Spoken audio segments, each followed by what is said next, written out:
Hello, everybody. My name is Stephen Benjis. I'm NERI's Executive Director, and I'm your host for today's webinar. And I'd like to welcome each of you to a webinar entitled The Impact of Pornography on Children, Youth, and Culture. Before I introduce our presenter, Cordelia Anderson, I want to take a moment to tell you about NERI Press. Our mission here is to share the cutting-edge research and best practices emerging in our field. Now, to do that, for many years, we only sold books. But with the changes in publishing and the technology world, we're exploring what it means to maintain our mission, but move towards a broader definition of our work, not solely as a book publisher, but also as a knowledge dissemination organization. With that new goal, over the past years, in addition to our books, we've offered online courses, a free research to practice newsletter, and now most recently, these webinars by some of our internationally recognized authors. We're also offering you CE credits for your attendance at each webinar, and I'll give you instructions a little bit later. Unlike many publishers, each of us at NERI Press is also a professional working with you in the field.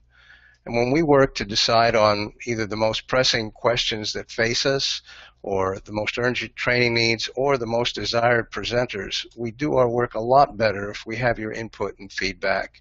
So you help to make us better, and we really appreciate that engagement. So please don't hesitate to share your thoughts and feelings with us. Now, just out of curiosity, I'm going to take a quick poll here and ask, how many of you have participated in a NERI Press webinar before? Now, like National Public Radio, it's the donations of our audience that make this series possible. And like NPR, with your sponsorship, we'll not only guarantee you that you can attend every webinar live, but we'll send you a free gift of two of the most popular books we have, Current Perspectives and Current Applications. So truly, this is a win-win for all of us, and thank you for considering sponsorship. A couple of housekeeping things for you. First, let you know that the PowerPoint has been posted on the NERI Press website, and next week we'll be posting a recording of this webinar as well if you want to listen again, or if you have colleagues that you'd like to have listen to this webinar. Second, when the workshop is over, be sure to close out your account. We'll be sending you an evaluation, and again, we truly would love your feedback. And last, as previously mentioned, for those of you who are interested, we now offer CE credits for psychologists and social workers for all of our webinars. Follow the instructions on the webinar page to take a post-assessment test and purchase your CEs at a very nominal cost. So as with any workshop or training, we have some learning objectives. Our three for today are to clarify the range of definitions related to pornography, review three areas where research shows harm, and discuss the importance of changing the conversation related to pornography. So let me take a moment to introduce our speaker, Cordelia Anderson. Cordelia has been working since 1976 to promote sexual health and prevent sexual harm, including abuse, exploitation, and violence. She authored The Impact of Pornography on Children, Youth, and Culture, and founded the National Coalition to Prevent Child Sexual Abuse and Exploitation. Cordelia is on the board of the National Center for Missing and Exploited Children and ATSIS Prevention Committee. In 1992, she founded her own training and consultation business, Sensibilities. And here's a copy of Cordelia's book that is available through NERI Press. Now, rapidly changing technology has dramatically changed the reach of pornography, as many of you know, and this booklet offers a deeply researched and shocking overview of the impact of pornography on children and youth. It also provides clear information and resources about what can be done to counter the harm to our children and teens, and offers practical tips about how to focus on and promote sexual and relational health. And with that, I'd like to introduce and welcome Cordelia Anderson. Oh, I'm very happy to be here now, and I'll go show my screen. Thank you so much for that kind introduction, and I'm delighted to have so many people that have shown an interest in this and in NERI's interest in this topic. I am particularly interested in the impact of pornography on children, youth, and culture, and will focus my comments today. Steve already mentioned the goals. I just want to add that, definitions are a charged issue because we don't all agree on what definition should be used, and I'll try to address that a little bit. or the relevance of different research. And by changing the conversation, I really mean, how do we think about this more as it affects our health and our collective public health? You heard a little bit about my professional background. I just want to say that we've each had different journeys to get to where we are or where we might be when we think about pornography. I was actually raised in a home where it wasn't hidden, but rather it was part of my father's head of household, privilege to have it out wherever he wanted. So I didn't have that kind of boundary. A lot of people do, about that, it's adult purview, it's hidden, and you might sneak a look at that. But in my growing up era, that was magazines, that was Playboy. When I was an undergrad, I worked at the program in human sexuality at the University of Minnesota. I got an undergrad clerical job. But it opened up this whole new world, and at that time I was able to be trained as a small group leader, part of the sexual attitude reassessment seminars. They showed pornography as part of those, and very much the frame for it was something that therapists could encourage their clients to watch or use in order to enhance their ability to imagination around sex or to talk about sex. It was used for the professional training to help us talk about sex by looking at the different running screens of pornography. When I left, and I also learned great things about healthy sexuality and the importance of promoting sexual health. And we were just beginning to learn about child sexual abuse, where I then went and focused a lot of my attention, both looking at early studies around those who committed sex offenses, working with victims, and developing prevention programs. In the early 80s, in Minneapolis, Minnesota, where I am based, Catherine McKinnon and Andrea Dworkin really presented to the city an ordinance to look at pornography as a civil rights issue. That got me very much thinking, along with the prevention work of sexual abuse and violence that I was doing, about where the violence was in pornography and a different kind of lens. Over the course of my work, I've also had the chance to work with Professor Gail Dines, who's done a lot of work in this area, and we're currently doing a project together I'll tell you more about soon. So that's a changing journey. That's a changing frame around my lens with pornography. Some of you might have also had a journey, perhaps different, but that you've gone between. Is this healthy? Is it harmful? Is it somewhere in between? What exactly is the it we're talking about? And one of the things that Dr. Dines talks about, including in a new great video, Pornland, that just came out from Media Education Foundation, is pornography. Yeah, it's always been around, but there hasn't always been a porn industry. The corporatization of pornography has happened, and that, along with technology, really changes the game. We don't all agree on what's sexy, which is a good thing.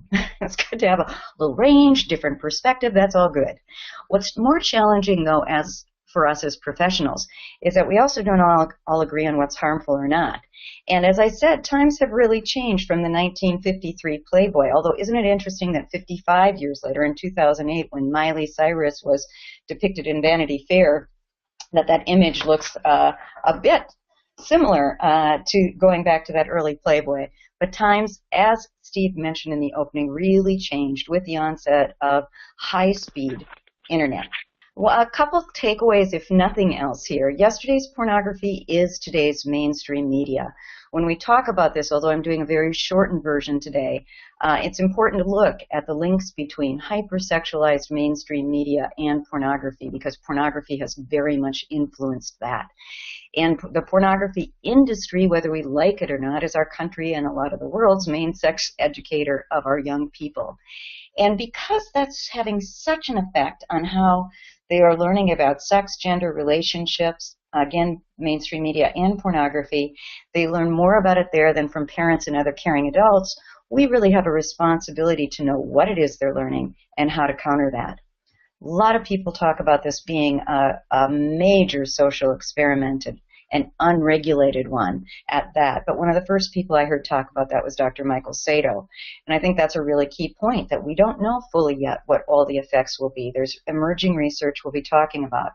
But when you Google porn, which is more likely than pornography, what a young person might type in, depending on the time of day, it's going to widely range. But at this particular date that you see at that time, I Googled and got that many results in that amount of time for porn. If you Google teen porn, in addition, that many in that amount of time. Healthy sexuality, you see, came in way behind and took twice as long. And I want to go back to teen porn because between 2004 and 2013, there was actually an increase in the Google searches of teen porn by 215%. Great deal of worldwide interest in teen porn. That comes up as the first or second searched item. Now, defining pornography is a challenge for us because we've got the legal definitions in this country that focus on sexually explicit material intended for sexual arousal. In academic circles, a lot of times you will see terms like VSS, that's newer, visual sexual stimuli, or sexually explicit internet material, with a lot of concern that it's important to be neutral in our language. I would like us to think, though, about that neutral also is saying that then pornography is simply sex. And one of the things I would encourage people to think about is to look at what's happened with child pornography, albeit different. There's a crisscross and blurring of lines, and with child pornography, we use that term in the U.S. Those of you around the world, you likely use the term child sexual abuse images or child abuse images to more accurately reflect what's being seen, which raises the question, is sexually explicit material neutral, or is that also advancing a frame that this is simply about sex and has nothing to do with violence, versus using terminology like sexually exploitive material or sexually violent images or sexually degrading images. Rand Gavarelli does a TED Talks where he, which is very good, talks about his own impact with pornography, and he talks about it's all about men's dominating and subordinating women. It's not about sex or erotica. It's about a gender hierarchy. And for him, he talks about how porn fueled his anger in his thoughts and in his fantasies. I think bottom line is we could do a lot better at separating sexually explicit material, which I don't believe there's a problem with at all, versus pornography, which is far more often violence than having anything to do with sex. And in fact, this study that gets a lot of attention looked at top-rated free pornography films and found that there were 11.5 acts of violence per scene using a perpetrator action scale. 68% of the time that violence was awarded, and rewarded rather, and they were only able to code positive sexual behaviors in less than 10% of that time. So much more violent depictions of violence.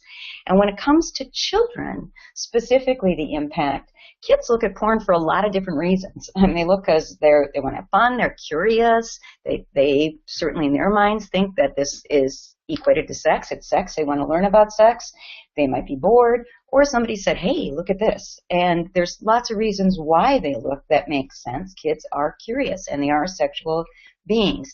Problem is, once you look, you can't unsee what you've seen, and what they get is very different than what they bargained for. I really like Scalvente's study back in 2007 that I want to mention, even though it's a bit older, because it was a non-clinical population, and she was trying to study how porn contributes to the construction of sexuality in children and youth. And what she found back in 2007, so it's rapidly increased, is 98% of those boys and girls were exposed by age 12.2. But that particularly children who were exposed under age 10 reported more sexually questionable behavior, more arousal to violence. All of you who do assessment or clinical work with children and youth or do prevention, some of the issues are, did the kids see it by accident? Was it intentional? How much? What type? What was their response? Because certainly not everybody's affected in the same way. It depends on all of those things and what kind of risk and protective factors we each have. But of course, we're concerned about, does that early exposure and use predict future behaviors? Again, it's going to depend how much, what type, what's the response, what's the context. But another study that came out just in 2014 showed that the bottom line, and that was in the Journal of Sex Research, looked at that for children who access pornography under age 11, when that's intentional access, you're usually dealing with sexual sensation-seeking behaviors anyway, and that signaled sexual risk-taking among young adults, both male and female. And Another study, just as a sample of impact, Yarbrough's got different studies that are all worth a look. But the one in 2013 really said 3 in 4 teens attempted or completed sexually abusive acts within the context of romantic relationships. That was really concerning to me, and I'm sure to all of us that have been working so hard for around sexual abuse prevention, with the whole concept of consent and how pornography has a major pushback to that because it really blurs those lines. Yarbrough said, and the other authors, there was no causal relationship, which is often the case. There's a correlate, not a cause, with pornography, but that the results point to the ubiquitous availability of the material being a guide to beliefs and activities. There's a Denmark study that's often cited that also came out in 2013 as showing that there's not much harm. They surveyed 4,600 15 to 25-year-olds, and boys and girls, 88% had access in the last 12 months to pornography. And they only showed what they called a modest association between that exposure and looking and sexually adventurous behaviors, 2 categories, including things like exchange of sex for money. And that was a 0.3 to 4% correlation there. And the issue gets to be, they said the study may be hard for educators and child welfare people to incorporate into their worldview. Those that comes up a lot with studies that don't show harm, or such as that one, in how that was viewed. And yet, I think we've got this issue when it comes back to harm of it's hard for those who see harm maybe to look at that through that lens at other studies, and those that are showing those studies to really look at and integrate the ones that show harm. We have studies at this point showing both.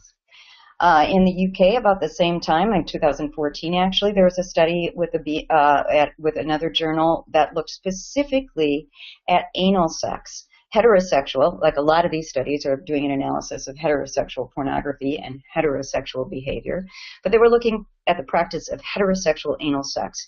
And if not practiced among 16 to 18-year-olds, it was talked about and it was expected.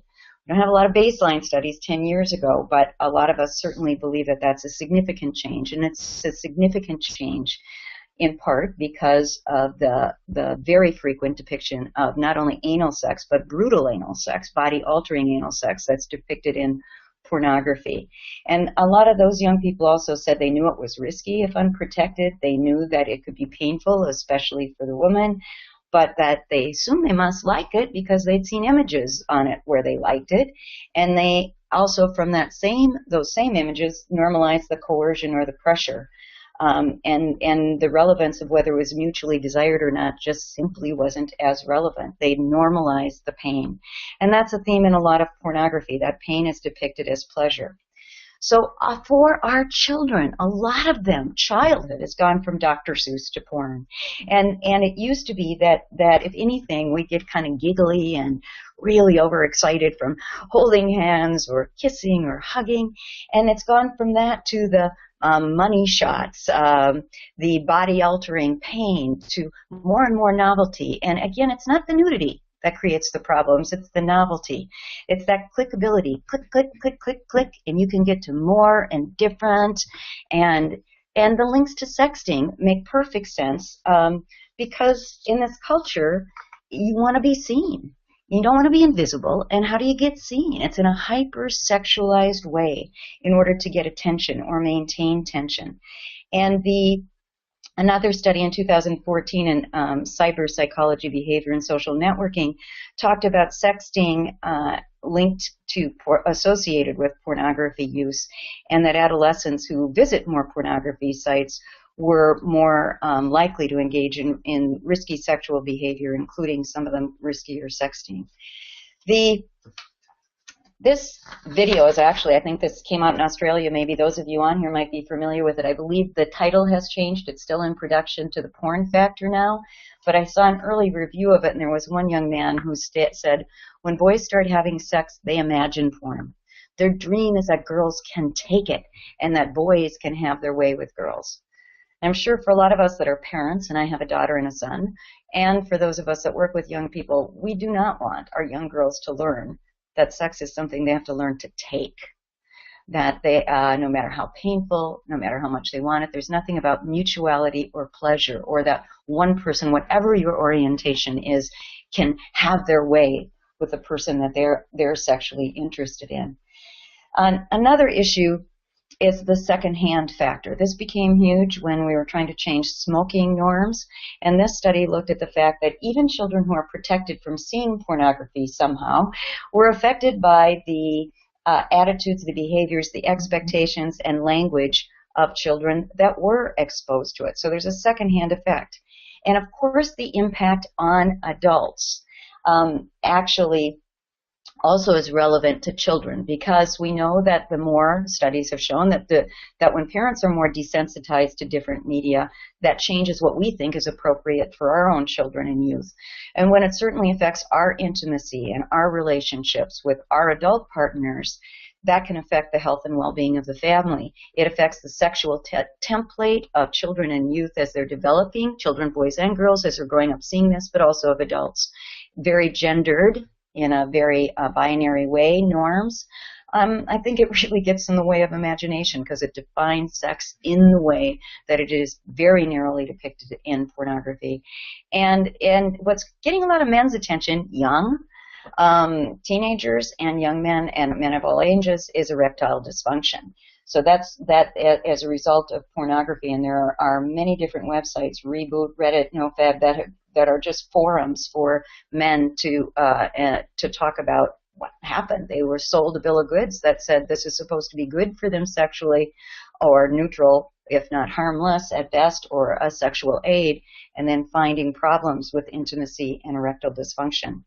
There's lots of studies now coming out, and this is really changing the discussion on your brain on pornography and the effects. Gary Wilson has a very popular TED Talks, Your Brain on Porn, and an excellent new ebook, Your Brain on Pornography, that has really very current research in it. I highly recommend that. And way back, Maltz's book, Porn Trap, really helped us understand how, when we're sexually aroused, dopamine is released. Porn causes a spike in a drug-like high. Other feel-good chemicals, adrenaline, endorphin, serotonin, are released. And porn causes an overload, something that we just can't get that kind of same spike in a real-life situation. It's what's called by other neuroscientists the supranormal stimuli. And it's difficult. It can be difficult for people to get that same kind of stimulation then from a real person. We know from Deutsch's early research that porn creates new maps of arousal. Our brain's malleable and changing. We know from the mirror neuron research that we learn by watching, we experience by watching. We also know from various brain research that whatever the brain does most of, it gets good at, and that Dr. Don Hilton and Valerie in San Antonio, Texas, and Cambridge have both published material that is starting to change the discussion and evidence around links to addiction. So there's an impact, though, also on culture. I mentioned the impact on pop culture, but the huge amount to follow the money with this, what businesses that profit, mainstream businesses that profit from pornography, as well as those that are producers of pornography. There's a lot of normalization of sexual harm that glamorizes pain, that glamorizes that degradation, that plays into very unhealthy and manipulative messages for both for masculinity and femininity and gender norms in general, and creates expectations of children and girls as supply, and really feeds demand for sexual exploitation and abuse.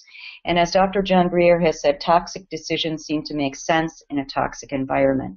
When we've got a hypersexualized, pornified culture, it makes sense to see, in the gendered sense, girls to see themselves as commodities. You want to be seen, that's the way to get valued, and for boys to see themselves as that's what they're supposed to do. Either way, as this interview had said with Joanna Angel, the girls come to the set these days almost porn ready. They've learned that this is how they're supposed to act. And as one convicted sex offender that Deb Gildines was interviewing said, the culture did a lot of grooming for me. In reality, it is not only individuals that can groom a child, but a culture that can groom a whole set of children. And that, in fact, industry grooms men. At its core, the pornography industry is men manipulating the sexuality of other men for profit. This is something I first heard from Jennifer Johnson. I was doing research on the literally tracking the industry on the internet and looking at the job of those who profit is to control the flow of traffic, and that dominant traffic is men. And even though the model is now free porn, you can hook people in by free porn, and then you only need a small percentage of them to buy in order to maintain that business model. If this was an adult woman or adult man and a girl, more people would be outraged than seeing a boy. The expectations on our boys are that they are supposed to be ready and wanting, and what's wrong with you if you don't. But it's what's wrong with you as a girl if you don't buy into these supply kind of norms, and what's wrong with you as a boy if you don't buy into that this is how you're supposed to act, is part of the norms we're up against. We're up against also, you need to understand the content and the themes of today's pornography, because you may see it in your cases, and if you don't, you may not know and recognize that it's right out of a porn movie. Some people talk about you can tell how much pornography a person uses by what they want or what they expect sexually. It will be those themes. It certainly is much newer that you'd have a young person expecting or thinking or wanting to have somebody come in their face, the money shot from porn, or rough anal, or gagging oral. These are significant shifts in the themes of pornography. Hearing that, for those of you who aren't used to this, hearing that can be toxic. Hearing that can be very difficult. And very often people talk about the triggers of even talking about pornography, much like the triggers of even talking about abuse or exploitation. But think of what that's like for a child who is just trying to learn about sex or just trying to look up what a body part looked like, and boom, they get multiple screens with that kind of not only language, but imagery, and the power of that imagery and the power of very derogatory, very violent language. So this can be hazardous, and it can be toxic to highly trained professionals who need to look at this for their research or need to look at this because they're investigating a child sexual abuse or exploitation case, a sexual violence case. So this is recognized at places like the National Center for Missing and Exploited Children with the incidents that come to the cyber tip line, that they need to have a safety program built in for highly trained professionals that look at that, just as investigators need to have. Now, the good news is there are a lot of actions that are happening around the world, actually some more progressive actions happening in other parts of the world, besides the kind of educating us about pornography, understanding what the research says, trying to look at this as a public health frame, a health frame, and a health impact. There are also political actions and getting us to think not only about education, but also about policy work and who all we have to work with collaboratively to make a change.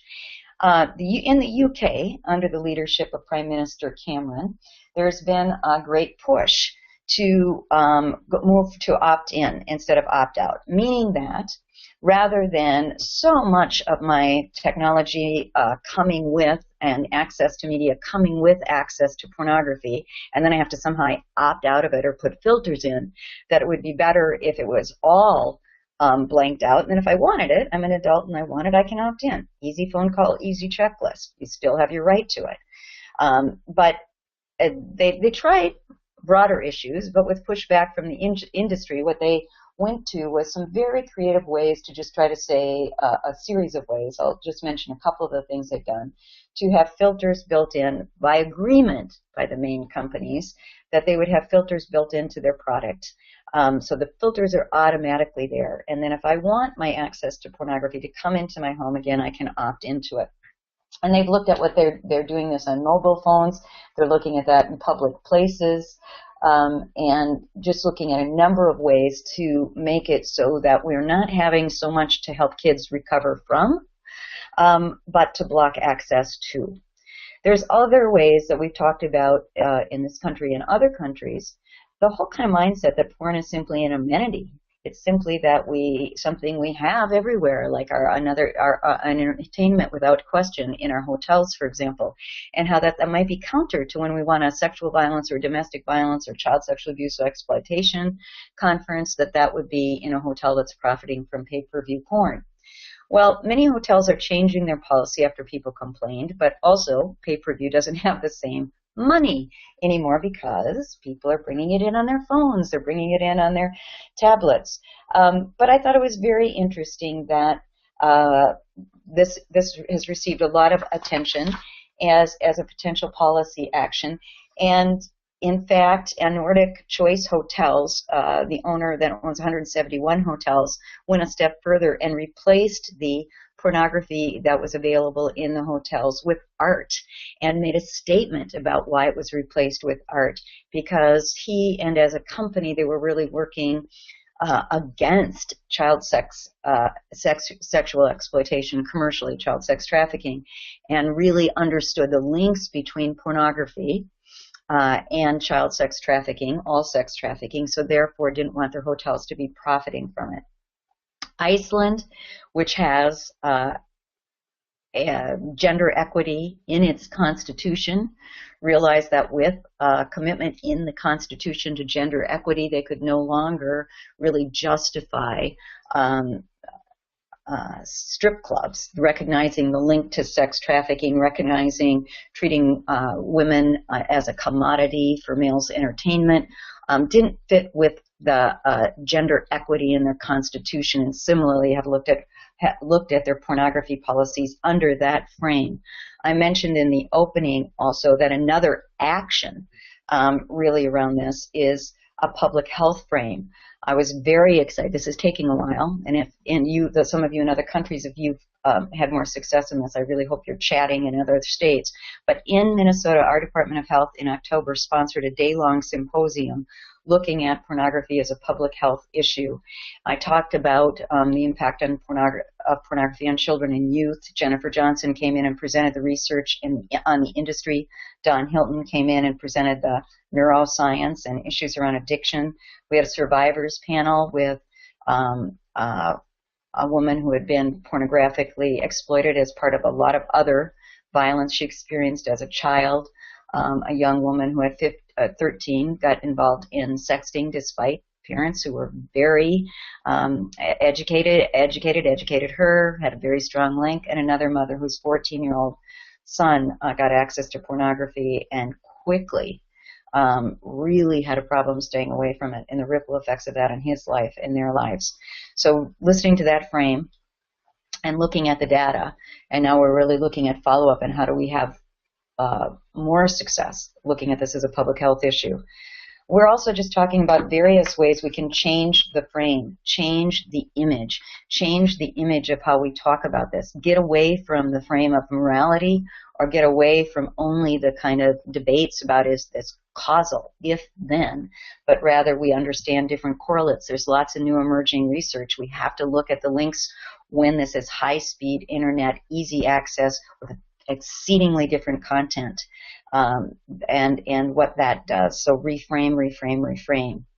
If you don't know, there's so many new resources, and I'll tell you about a brand new one I'm working on after this next slide, where we'll try to have more of the resources all in one place. But Fight the New Drug is one that really does a very accessible education for young people, high school and middle school. And Clay Olson, who started that, who I've had the privilege of being with at different places and presenting, does a wonderful job of reaching young people in a very accessible, very engaging way.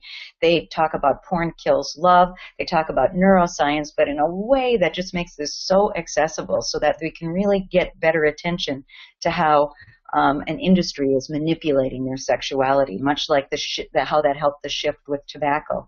They also have the 4 to 5 program online treatment program for young people, which is a really impressive program where kids can go online to get help for what they perceive to be a problem. Very often no adult knows that they're having this problem whatsoever. and they needed a place to go and get support and services. With Stop Porn Culture, Gail Dines, we're going to be launching a new website. I don't have its name yet, and I don't have a link yet, but you keep watching on either my website, CordeliaAnderson.com, and or at Stop Porn Culture.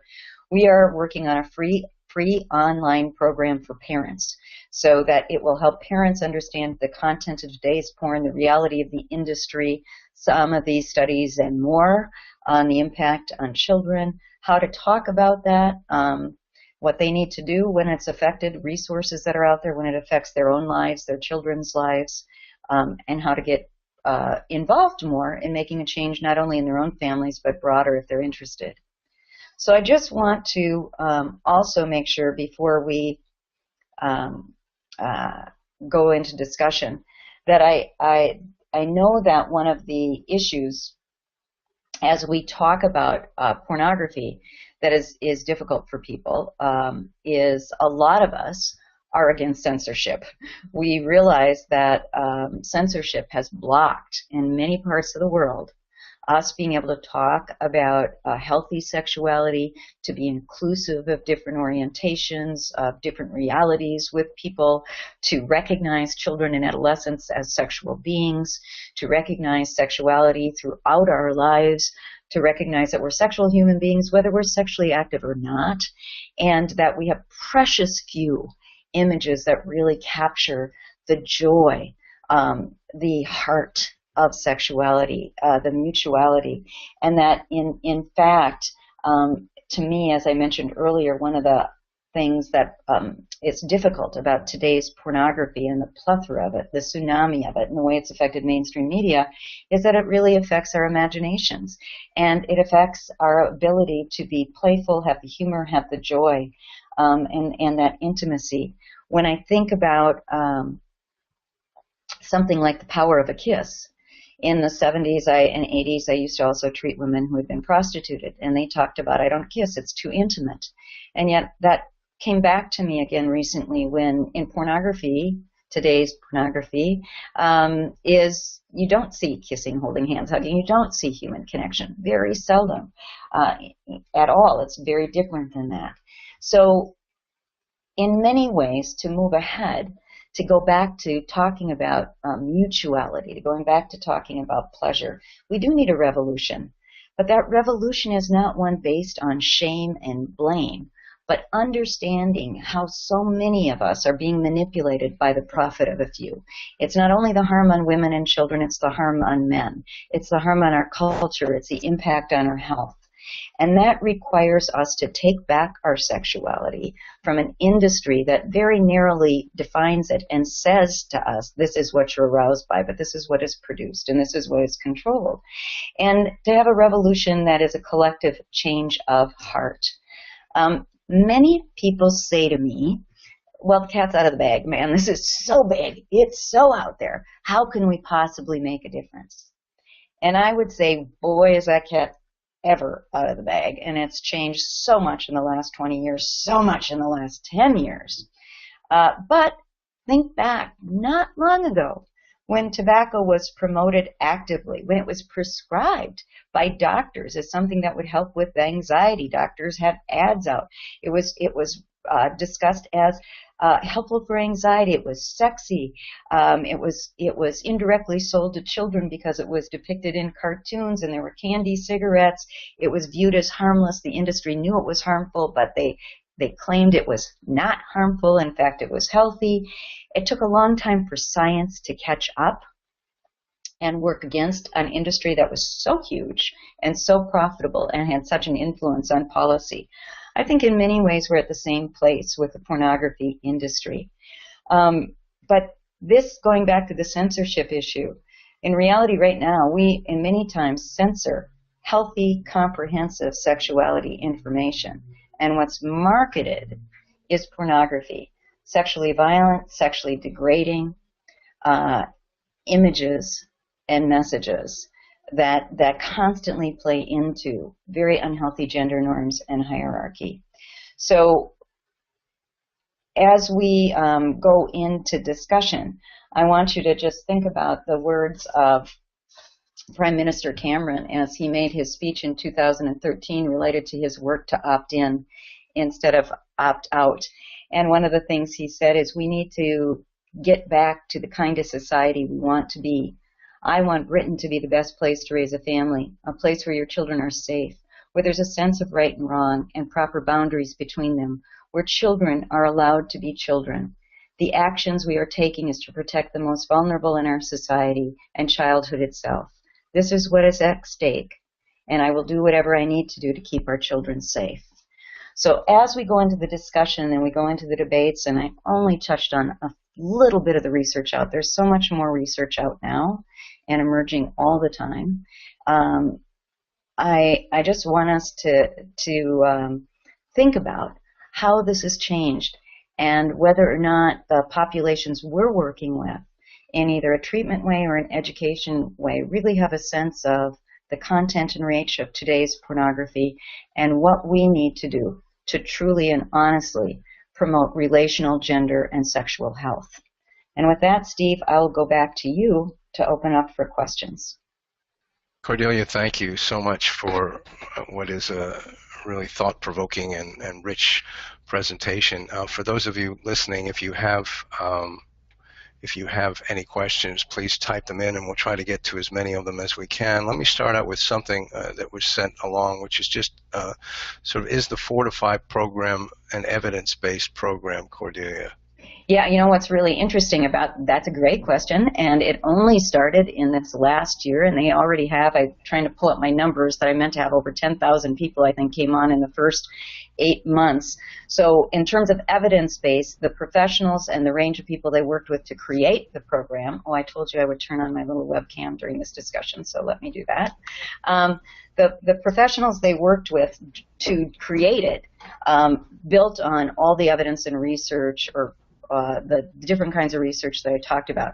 They're evaluating that as they go. They track the progress of the individuals as they go. They're able to check in with them throughout it, their sessions, and they are evaluating as they go. So it's a new program, and I think it relates to probably what a lot of different people are experimenting with, is how to use technology, the incredible, wonderful power of technology for education, for treatment, for outreach in very different ways. I was very hesitant about it when I heard about it, and the more I heard about it, the more I saw their incredible ability to track and monitor participants and encourage them very strongly in order to move along in the program, to make connections with caring adults and to get the other support and resources they need, the more impressed I was. So I really encourage people to check it out. Well, here's a really large sort of question for you. Why do you think the United States is so far behind in taking a stand on not objectifying women compared to some of the other countries that you mentioned in your presentation? Oh, that's such a good question. You know, I think that when you think about those of us that I've been at this for 38 years, and in terms of my professional work, and I think about the incredible strides we made in the 70s and 80s, and really have made all along. And in some ways, this feels like a pretty orchestrated pushback. A parallel to that would be to look at what happened in women's sports. We had Title IX. We finally had a push for athletic equity. And then what happened, and it's continuing to happen, is that for women athletes, the pressure was on to show that you were feminine and to be depicted in hypersexualized ways in order to get attention, not only for your athleticism. So it's an interesting kind of constant pushback as there is more progress towards equity, a pushback towards objectification and a hierarchy. I think the whole issue of how we value children's rights and how we value women's rights as opposed to those constitutional issues around the world are also part of it. But obviously it's complex. It's a complex issue. So here's another complex question, which is, other than pornography, given that people want to be aroused, that it's a brain, as you mentioned, endorphins get kicked in, people are looking for erotic material.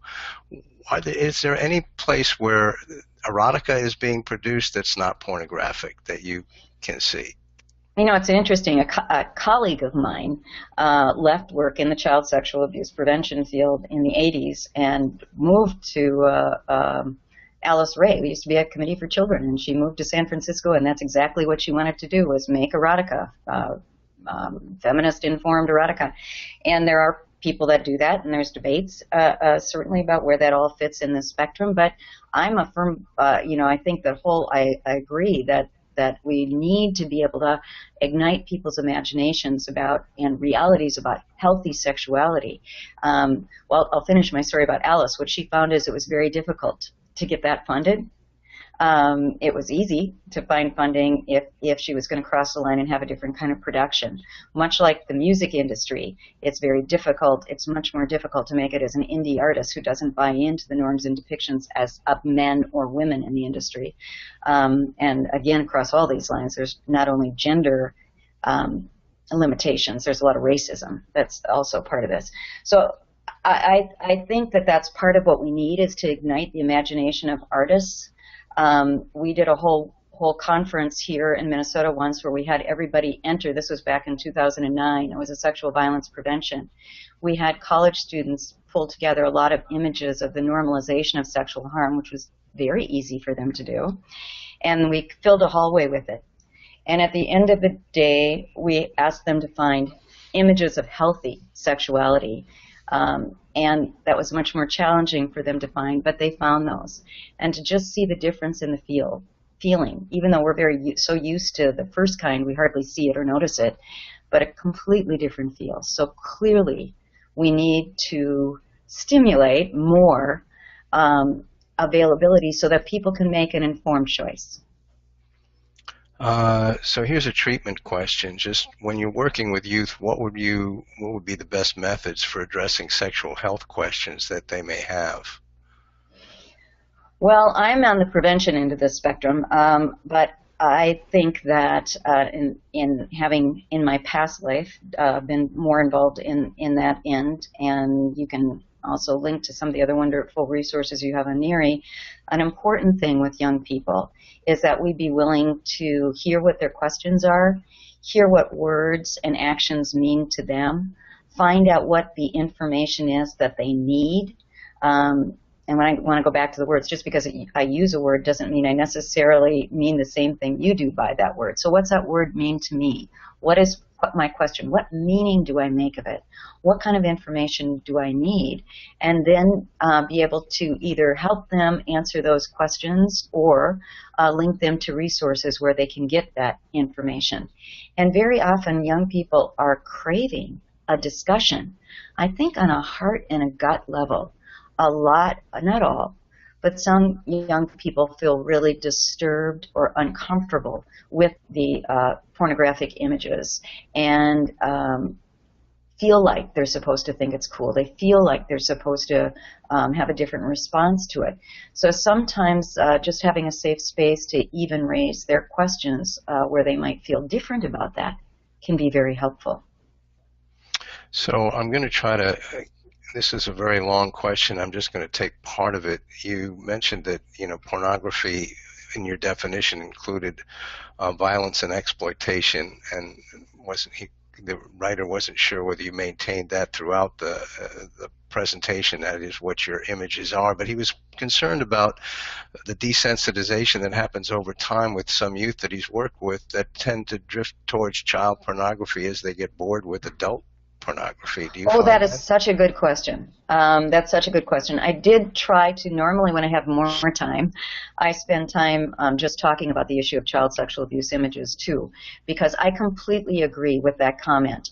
I believe firmly that there's a blurring of lines between today's pornography and mainstream media and the online, what's called adult legal pornography, and which is legal, and the technically illegal child pornography. That happens in a couple of different ways. It happens by just the sheer volume of teen porn. Again, remember I said that was a number 1 or 2 in the search engines of different studies that have been done about what people look for. So that means that is looking for teens as legitimate sexual objects for your sexual arousal. But when you're on adult porn sites, there's lots of references to incest, there's references to children, there's references that are very graphic, but use different language than they do with women, so that would suggest to users that are just on legal adult porn sites that it is perfectly okay, if not expected, to be aroused by references and images of children, albeit they would allege that those are really over 18, which they're technically supposed to be able to prove. But a lot of times, if you see it, they certainly do not look. They're reportable. I mean, you will hear youth and adults who talk about they were looking at porn and they saw that made them more interested, and they went to child sexual abuse images. This point is that there's a whole lot of people that are looking at child sexual abuse for their own sexual arousal who are not pedophiles, are not sexually aroused only or primarily by children. This is this kind of broader grooming for adults to see children as legitimate sexual objects or commodities for their use.